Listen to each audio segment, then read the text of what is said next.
Coucou tout le monde, bienvenue dans cette nouvelle vidéo. J'espère que vous allez bien, moi ça va très bien. Alors pour cette nouvelle histoire, je vais vous raconter une story time djinn et crime. Mais juste avant de commencer cette nouvelle histoire, n'oubliez pas de vous abonner à ma chaîne, de liker cette vidéo et de partager cette vidéo au maximum afin que l'algorithme de YouTube donne beaucoup plus de visibilité à ma chaîne. Je vous en remercie. Donc, sans plus attendre, le début de l'histoire. L'histoire que je m'apprête à vous raconter s'est passée au Maroc. Dans un village au Maroc, il y a une mosquée qui est hantée. Elle est habitée par des djinns. Tous les jours, provenant de cette mosquée, des gens y entendent des cris, des pleurs, des voix, des gens qui sont en train de tenir une conversation dans une langue que personne ne peut comprendre, etc., etc. Tout le village a très peur de cette mosquée. Quand les gens sont chez eux en train de faire la prière, ils entendent, provenant de la mosquée, des chiens qui sont en train d'aboyer, des chats qui sont en train de miauler extrêmement fort, des rires, des cris très effrayants, etc., etc. Un jour, il y a le fils de l'imam de cette mosquée qui est tenté par des djinns, qui va lui dire « Écoute papa, je compte partir en Espagne pour trouver du travail, car ici au Maroc, malheureusement pour moi, il n'y a pas de travail. » En entendant cela, son père lui a dit « D'accord mon fils, il n'y a pas de problème, mais promets-moi de faire attention, et s'il y a quoi que ce soit, surtout appelle-moi. » Là, son fils lui a dit « Papa, c'est promis ». Quelques semaines plus tard, le fils de l'imam est parti en Espagne. Quand l'imam s'est retrouvé seul du jour au lendemain, il y a l'un de ses voisins, qui s'appelle Farouk, qui venait lui apporter ses repas tous les jours. Un jour, juste avant la prière de l'aube, Farouk a préparé le repas pour l'imam et il est parti lui apporter. Lorsqu'il est arrivé devant la maison de l'imam, il va voir que toutes les lumières étaient allumées, alors que l'imam, lui, il avait pour habitude de dormir avec toutes les lumières éteintes. Et là, le jour commençait à se lever et toutes les lumières étaient allumées.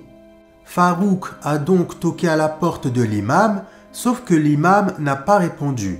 Farouk a donc toqué et sonné à nouveau, mais de nouveau, l'imam n'a pas ouvert la porte. En voyant que l'imam ne venait pas ouvrir la porte, Farouk il a essayé d'ouvrir la porte et là, la porte elle s'est ouverte. Elle n'était même pas fermée à clé.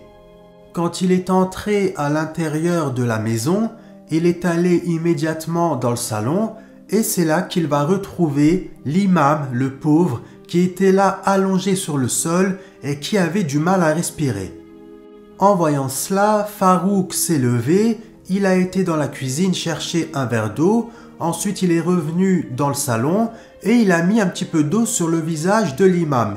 Ensuite il lui a dit « Mon oncle, qu'est-ce qui vous est arrivé? Est-ce que ça va? Qu'est-ce qui se passe ?» Là, l'imam va lui répondre en lui disant « Farouk, écoute bien ce que je vais te dire, c'est très important. Caché sous ma maison, il y a un petit coffre. Et à l'intérieur de ce coffre, il y a quelque chose qui fera extrêmement plaisir à mon fils. Donc, je t'en supplie, Farouk, passe le message à mon fils qui est en Espagne. Je t'en supplie, c'est très important, ça lui fera extrêmement plaisir. Je t'en supplie, Farouk, si je meurs, fais-lui passer le message. » En entendant cela, Farouk lui a dit « Mon oncle, ne t'inquiète pas, je vais lui faire passer le message. » Ensuite, Farouk il a commencé à réciter du Coran sur l'imam pendant à peu près 40 minutes, mais malheureusement, l'imam n'a pas survécu. Paix à son âme, Allah yarahmou. Quand l'imam est décédé, paix à son âme, Allah yarahmou, Farouk il a immédiatement pris son téléphone et il a contacté le fils de l'imam pour lui annoncer la mauvaise nouvelle. En apprenant la mauvaise nouvelle, le fils de l'imam il a commencé à pleurer et il était vraiment au plus mal. Ensuite, il va lui dire « Ne t'inquiète pas Farouk, je vais prendre un billet d'avion au plus vite afin d'assister à l'enterrement de mon père, Inch'Allah. » Par la suite, le fils de l'imam il a pu arriver à temps pour l'enterrement de son père. Puis, à la fin de l'enterrement, ils sont tous allés à la maison de l'imam pour manger un couscous. Une fois le repas terminé, ils sont tous allés à la mosquée afin de faire quelques prières pour l'imam. Une fois les prières terminées, tous les invités sont rentrés chez eux. À la fin, il ne restait que Farouk et le fils de l'imam qui n'arrêtait pas de pleurer. En voyant que le fils de l'imam n'était vraiment pas bien, il n'arrêtait pas de pleurer, Farouk va lui proposer de venir passer la nuit chez lui. Vu qu'il n'avait pas envie d'être seul, le fils de l'imam va accepter. Quand Farouk était chez lui avec le fils de l'imam, il va lui dire « Qu'est-ce que tu comptes faire de la maison de ton père? Est-ce que tu vas la vendre ?» Là, le fils de l'imam va lui dire « Oui, c'est ce que je compte faire, je vais vendre la maison de mon père. » Ensuite, Farouk va lui demander combien est-ce qu'il comptait vendre cette maison, à quel prix. Là, le fils de l'imam va lui répondre en lui disant « Je compte vendre la maison de mon père à telle et telle somme. » En entendant cela, Farouk, il était déçu et il va dire au fils de l'imam « Écoute, comme tu le sais et comme tu le vois, ma maison elle est très petite.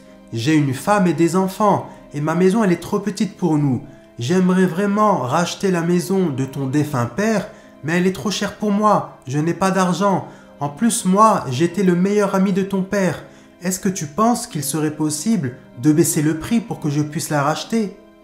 En entendant cela, le fils de l'imam va lui dire « Écoute Farouk, je suis vraiment désolé, je t'apprécie, je comprends ta situation, mais je ne vais pas baisser le prix de la maison de mon père, car moi, j'ai besoin de cet argent, j'en ai besoin en Espagne. » Quand il a entendu ça, Farouk, il a vu rouge. Il s'est dit « À ce moment-là, je crois que je vais l'assassiner. Je crois que je vais prendre un couteau et le planter. Je crois que je vais l'assassiner. C'est la seule solution pour que je puisse récupérer la maison à bas prix. » Parce que lui, Farouk, il n'avait qu'une seule envie, et c'était de retrouver le coffre qui était caché sous la maison de l'imam. Parce que souvenez-vous, l'imam, avant de mourir, il avait demandé à Farouk de dire à son fils qu'il y avait un coffre qui était caché sous la maison. Et Farouk, il avait dit à l'imam « Ne t'inquiète pas mon frère, je dirai tout ça à ton fils. » Et pourquoi Farouk n'a rien dit au fils de l'imam? Tout simplement parce que Farouk s'est dit « Ça se trouve, il y a un trésor dans ce coffre. Et ce trésor-là, je veux le garder pour moi. J'ai besoin d'argent. » Donc c'est pour cette raison qu'il n'a rien dit au fils de l'imam. Et pendant toute la nuit, Farouk n'arrêtait pas de supplier le fils de l'imam de lui vendre la maison à un prix raisonnable. Sauf que le fils de l'imam, lui, il ne voulait pas. Il lui a dit « Je suis désolé Farouk, mais la maison sera vendue à tel et tel prix. Si tu veux la racheter, il n'y a pas de problème, rachète-la. Mais par contre, si tu n'en as pas les moyens, je suis désolé, mais la maison sera vendue. » À un moment donné, le fils de l'imam, il en avait vraiment marre. Et donc il a dit à Farouk « S'il te plaît Farouk, je viens de perdre mon père, je viens d'enterrer mon père, je suis encore très triste. Donc s'il te plaît, arrête de me parler de cette maison. On en reparlera un autre jour si tu le veux. » Là, Farouk il lui a dit « D'accord, il n'y a pas de problème, on en reparlera. » Le lendemain matin, le fils de l'imam s'est réveillé en avance, il s'est préparé et quand il a ouvert la porte, Farouk l'a vu et lui a dit « Mais attends, où est-ce que tu vas ?» Et là, le fils de l'imam va lui dire « Je vais aller à l'agence immobilière pour leur dire que je compte vendre la maison de mon père. » En entendant cela, Farouk il va commencer à le supplier. Il va lui dire « Je t'en supplie, baisse le prix de cette maison. J'ai vraiment envie d'acheter la maison de ton père. Il était comme mon frère. Donc je t'en supplie, baisse-moi le prix de cette maison. » En entendant cela, le fils de l'imam, il commençait à en avoir marre. Et donc il lui a dit « Écoute Farouk, je suis vraiment désolé pour toi. Je sais très bien que tu n'en as pas les moyens. mais le prix de vente de la maison de mon père ne va pas baisser. Comme je te l'ai dit cette nuit, j'en ai besoin moi en Espagne. » Quelques jours plus tard, Farouk va voir que le fils de l'imam, il était en train de sortir des cartons de la maison de l'imam. Il va donc aller le voir et il va lui demander ce qu'il était en train de faire. Là, le fils de l'imam va lui dire « Je suis en train de déménager toute la maison de mon père car ça y est, j'ai trouvé un acheteur.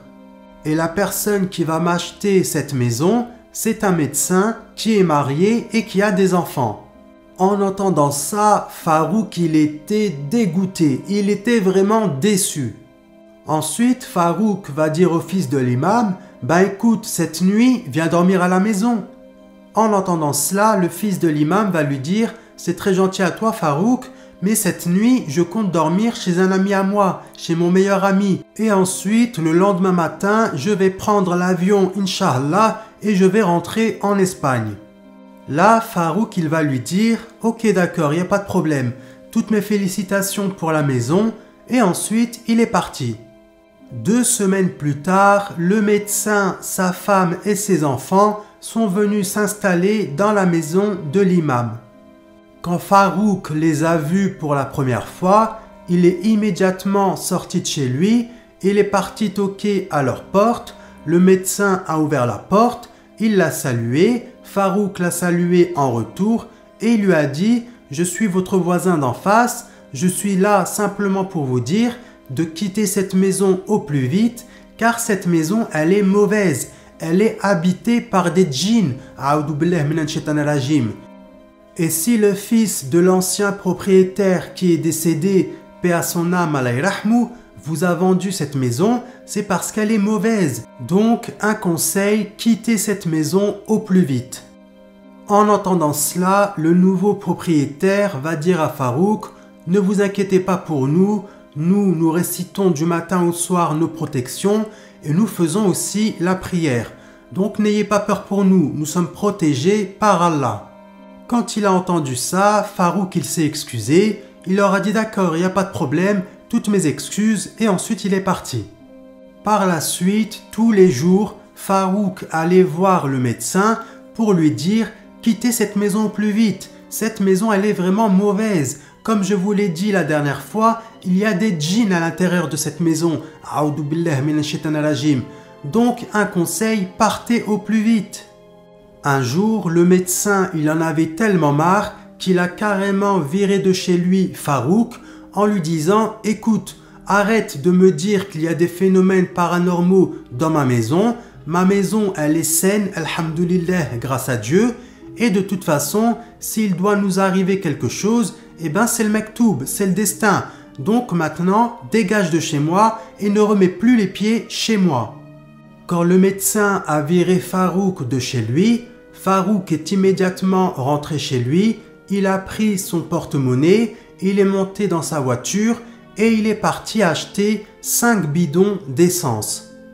Quand Farouk a acheté les 5 bidons d'essence, il s'est dit « Le médecin, il m'a viré de chez lui et en plus, ils ne veulent pas quitter la maison.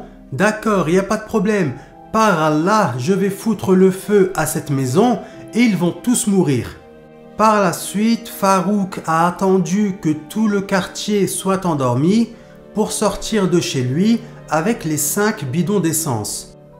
Il est donc allé chez le médecin et il a renversé de l'essence tout autour de la maison, sur les fenêtres et sur les portes.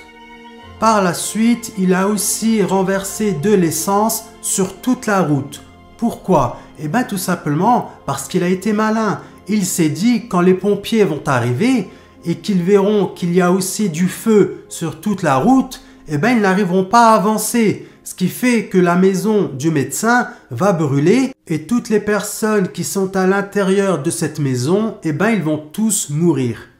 Par la suite, Farouk a allumé le feu et ensuite il est rentré chez lui.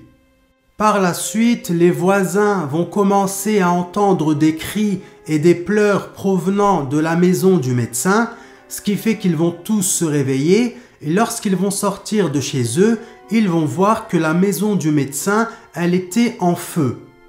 Quand les pompiers sont arrivés quelques minutes plus tard, ils n'arrivaient pas à passer, ils n'arrivaient pas à avancer, car il y avait du feu dans toute la rue. Les pompiers ont donc commencé à éteindre le feu qu'il y avait sur la route, puis une fois que le feu était bel et bien éteint, ils sont allés éteindre le feu de la maison du médecin. Par la suite, ils sont entrés à l'intérieur de la maison, mais malheureusement, le médecin était décédé, paix à son âme, Allah yarhamou, sa femme pareil, paix à son âme, Allah yarhamha, et ses enfants pareil, paix à leur âme, Allah yarhamhum. Farouk, qui était chez lui en train de regarder toute la scène, il était là en train de rigoler, il était content. Le lendemain matin, les policiers accompagnés d'enquêteurs sont arrivés sur les lieux du crime afin d'enquêter pour savoir qui avait foutu le feu à cette maison. Quand Farouk a vu tous les policiers et tous les enquêteurs, il a pris peur, ce qui fait qu'il a demandé à sa femme et à ses enfants de vite préparer leurs affaires afin d'aller s'installer dans une autre maison temporairement. Lorsque la situation s'est enfin calmée, Farouk et sa famille sont revenus se réinstaller chez eux. Quelque temps après le décès de cette pauvre famille, paix à leur âme, Allah yarhamhum, le voisinage va commencer à vivre des phénomènes paranormaux. Provenant de la maison du médecin, ils vont commencer à entendre des pleurs, des cris, des disputes, des chiens qui étaient en train d'aboyer avec une voix vraiment flippante. Ils entendaient même des voix, des bruits de pas tout autour de la maison, etc., etc. La maison, elle était devenue habitée par des djinns. A'oudou billahi minash shaitanir rajim. À force, les voisins, ils avaient tous peur de cette maison. Ce qui fait qu'il y avait même des voisins qui avaient carrément déménagé. Plus personne n'osait passer devant cette maison, car tout le monde savait qu'à l'intérieur de celle-ci, il y avait des djinns. A'oudou billahi minash shaitanir rajim. Quelque temps après, Farouk il va commencer à rêver de cette pauvre famille et il va commencer à faire des cauchemars vraiment effrayants dans lesquels il voyait cette famille qui était là en train de pleurer, de hurler, en train de l'insulter et par la suite qui était là en train de l'attaquer. Au début, ce n'était que des cauchemars, mais par la suite, Farouk il va commencer à les voir en vrai. Il va voir devant lui les 7 personnes qui sont décédées dans cet incendie.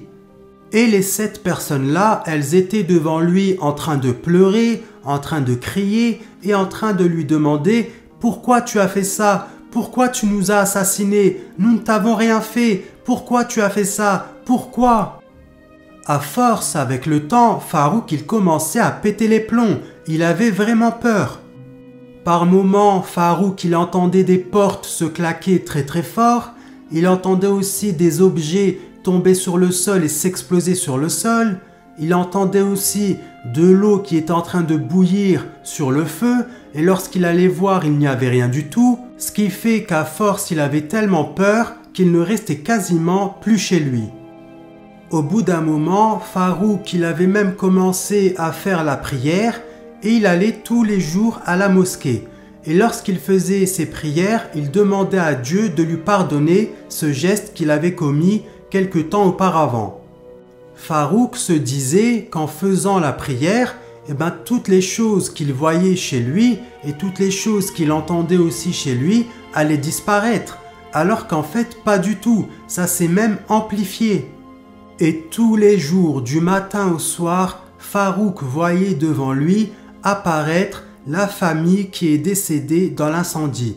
Et à chaque fois, ces gens-là lui disaient la même chose. « Pourquoi tu as fait ça? Pourquoi tu nous as assassinés? Nous ne t'avons rien fait du tout. Pourquoi tu as fait ça? Pourquoi tu as fait ça ?» Et ils étaient là dans un aspect vraiment effrayant. Ils étaient tout brûlés, ils avaient du sang de partout, leurs vêtements étaient brûlés et déchirés. Ils étaient vraiment effrayants. Lorsque les gens allaient prier à la mosquée, ils avaient peur. Pourquoi? Tout simplement parce qu'ils y vivaient des phénomènes paranormaux. Par exemple, les livres qui étaient dans la bibliothèque à l'intérieur de la mosquée, là où il y avait tous les Corans, commençaient à tomber les uns après les autres. Ils voyaient des ombres passer devant eux, ils entendaient des voix, ils entendaient des cris, ils entendaient des pleurs, il y avait même les chapelets qui se cassaient devant eux, c'était vraiment devenu effrayant. Quand des personnes entraient dans la mosquée pour aller prier, ils sentaient une odeur de brûlé et lorsqu'ils entraient à l'intérieur de la mosquée elle était vraiment très très chaude. C'est comme s'il y avait du feu à l'intérieur de la mosquée. À force, il y avait des gens qui avaient tellement peur qu'ils n'osaient même plus aller à la mosquée. Un jour, il y a le fils de Farouk qui est allé voir des amis à lui afin de fumer des substances illicites et lorsqu'il est rentré chez lui quelques heures plus tard, il est passé devant la maison du médecin et il a vu 4 hommes qui étaient habillés tout en noir, qui étaient devant un feu de camp et ils étaient en train de jeter des livres et des feuilles à l'intérieur de ce feu de camp. Quand le fils de Farouk va raconter ça à son père, son père va commencer à lui hurler dessus, il va lui dire « Mais pourquoi tu es passé devant cette maison ? Pourquoi tu les as espionnés ? Tu n'aurais pas dû, etc. etc. » Là, son fils, il va lui dire « Mais papa, pourquoi tu cries ? Je t'ai simplement raconté ce que j'avais vu, c'est tout, ça ne sert à rien de crier. » En entendant cela, son père va lui dire « Écoute, ne réponds pas, monte dans ta chambre et va dormir. » Quand le fils de Farouk était dans sa chambre en train de dormir, Farouk s'est dit « Je vais aller voir qui sont ces hommes. » Il est donc allé dans la maison du médecin, sauf que lorsqu'il est arrivé, il n'y avait personne. Quelques secondes plus tard, il va commencer à entendre des pleurs et là il va entendre « C'est lui qui nous a brûlés, c'est lui qui nous a assassinés, c'est toi, c'est toi !» Puis d'un seul coup, ces choses-là, elles ont commencé à l'insulter de tous les noms. À ce moment-là, Farouk il avait tellement peur qu'il a pris ses jambes à son cou et il est parti en courant et il est rentré chez lui. Par la suite, les voisins en avaient marre de vivre des phénomènes paranormaux lorsqu'ils passaient devant la maison du médecin. Ce qui fait qu'un jour, Farouk a pris la décision de contacter un imam. Il s'est dit peut-être qu'en faisant ça, les djinns qui sont derrière moi, les djinns qui me veulent du mal, peut-être qu'il n'y aura plus rien. Peut-être que tout ça s'arrêtera. Peut-être que j'arrêterai de les voir et peut-être même que j'arrêterai de les entendre. Donc c'est pour cette raison qu'il a pris la décision de contacter un imam. Quelques jours plus tard, l'imam est arrivé, Farouk lui a montré où se trouve exactement la maison, ils ont été tous les deux et lorsqu'ils sont arrivés là-haut, Farouk il a senti comme une présence vraiment maléfique, ce qui fait qu'il a eu tellement peur qu'il est parti et qu'il a laissé l'imam dans la maison tout seul. Par la suite, l'imam il a récité pendant des heures et des heures à l'intérieur de cette maison. Puis par la suite, alhamdoulilah, grâce à Dieu, plus personne n'a plus jamais revécu de phénomènes paranormaux lorsqu'il passait devant cette maison. Et même les voisins qui vivaient à proximité de cette maison, ils ont complètement arrêté d'entendre des voix, des rires, des pleurs, etc. etc. Tout s'est arrêté quand l'imam est arrivé et qu'il a récité du Coran à l'intérieur de cette maison. Un jour, Farouk s'est dit « Ça y est, c'est le moment, il n'y a plus de phénomènes paranormaux à l'intérieur de cette maison, donc je vais prendre avec moi une pelle et une pioche et je vais aller déterrer une bonne fois pour toutes le trésor. » Avec ces outils, Farouk s'est donc dirigé vers la maison du médecin. Il est arrivé à l'intérieur de celle-ci et là, il a commencé à creuser pendant des heures et des heures, jusqu'au moment où il va tomber nez à nez avec le coffre. Lorsqu'il va ouvrir le coffre, il va être déçu parce qu'à l'intérieur de ce coffre, il n'y avait pas des pièces en or. Il n'y avait pas d'argent, il n'y avait pas de bijoux, il n'y avait rien de tout cela. À l'intérieur de ce coffre, il y avait une photo de la mère du fils de l'imam, plus une lettre écrite de la main de l'imam pour son fils. Et il était écrit en gros « Je suis vraiment désolé mon fils, mais depuis tout petit je t'ai menti, ta mère n'est pas décédée, mais le jour où elle a accouché de toi, elle est partie vivre avec un autre homme et elle nous a abandonnés tous les deux. Et derrière la photo de sa mère, il y avait le nom de sa mère, le numéro de téléphone de sa mère, l'adresse de sa mère et toutes les informations nécessaires pour la retrouver. Car depuis tout petit, le fils de l'imam n'arrêtait pas de demander à son père où était sa mère. Et l'imam n'arrêtait pas de lui dire « ta mère elle est décédée ». C'est pour cette raison que quand l'imam il était en train de mourir, il a dit à Farouk « surtout dis à mon fils de creuser à l'intérieur de la maison car il va trouver quelque chose qui va lui faire extrêmement plaisir ». Et en fait il parlait de ça. Lorsque Farouk a vu qu'il n'y avait aucun trésor à l'intérieur de ce coffre, il a vu rouge, ce qui fait qu'il a pris la photo de la mère du fils de l'imam, il a été dans la rue et il a commencé à courir dans toute la rue tout en criant « Il est où le trésor? Il est où le trésor? Ramenez-moi le trésor, je veux le trésor, il est où le trésor? Il est où le trésor ?» Jusqu'au moment où des voisins vont contacter une ambulance. L'ambulance est arrivée et ils l'ont embarqué direction l'hôpital psychiatrique. Ce n'est que des années plus tard que tout le monde va savoir qu'en réalité c'était Farouk le coupable et que c'est lui qui avait mis le feu à la maison du médecin. Donc voilà, c'est la fin de cette histoire. J'espère que cette histoire vous aura plu. Si c'est le cas, n'oubliez pas de vous abonner à ma chaîne, de liker cette vidéo et de partager cette vidéo au maximum afin que l'algorithme de YouTube donne beaucoup plus de visibilité à ma chaîne. Je vous en remercie. Je vous remercie d'avoir écouté cette histoire du début jusqu'à la fin. Que Dieu vous protège et que Dieu vous préserve, Inch'Allah, vous et vos proches. Quant à moi, je vous dis à la prochaine vidéo, Inch'Allah. Et quant à vous, je vous dis, prenez soin de vous. Gros bisous. Bye.